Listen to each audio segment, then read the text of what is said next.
നടൻ അജിത് കുമാറിന്റെ വീടിന് നേരെയുണ്ടായ ബോംബ് ഭീഷണി വ്യാജമെന്ന് പോലീസ്.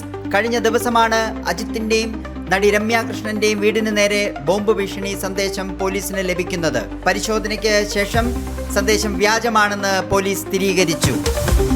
അകറ്റുപണികൾക്കായി ഇടുക്കിയിലെ മൂലമറ്റം വൈദ്യുതി നിലയം ബുധനാഴ്ച മുതൽ 1 മാസത്തേക്ക് അടച്ചു. ഇതിനെ തുടർന്ന് 4 ജില്ലകളിൽ 1 മാസത്തേക്ക് ജലവിതരണം മുടങ്ങും.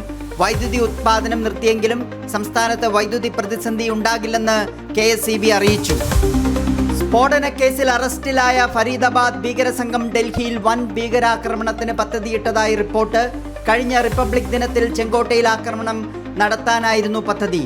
ദീപാവലി ദിനത്തിൽ ഡൽഹിയിൽ തിരക്കേറിയയിടത്തും സ്ഫോടനത്തിന് പദ്ധതിയിട്ടിരുന്നു. ജനുവരി ആദ്യ ആഴ്ച ഡോക്ടർ മുസമ്മലും ഉമ്മറും ചെങ്കോട്ട പരിസരത്ത് എത്തിയിരുന്നുവെന്ന് കണ്ടെത്തി. പാകിസ്ഥാനിൽ ചാവേർ ആക്രമണം. സ്ഫോടനത്തിൽ 12 പേർ കൊല്ലപ്പെട്ടു. 27 പേർക്ക് പരിക്കേറ്റതായും അന്താരാഷ്ട്ര മാധ്യമങ്ങൾ റിപ്പോർട്ട് ചെയ്തു. ഇസ്ലാമാബാദ് ജുഡീഷ്യൽ കോംപ്ലക്സിന് സമീപമാണ് സ്ഫോടനമുണ്ടായത്. കോംപ്ലക്സിന് സമീപം വാഹനങ്ങൾ പാർക്ക് ചെയ്ത സ്ഥലത്താണ് സ്ഫോടനമുണ്ടായത്.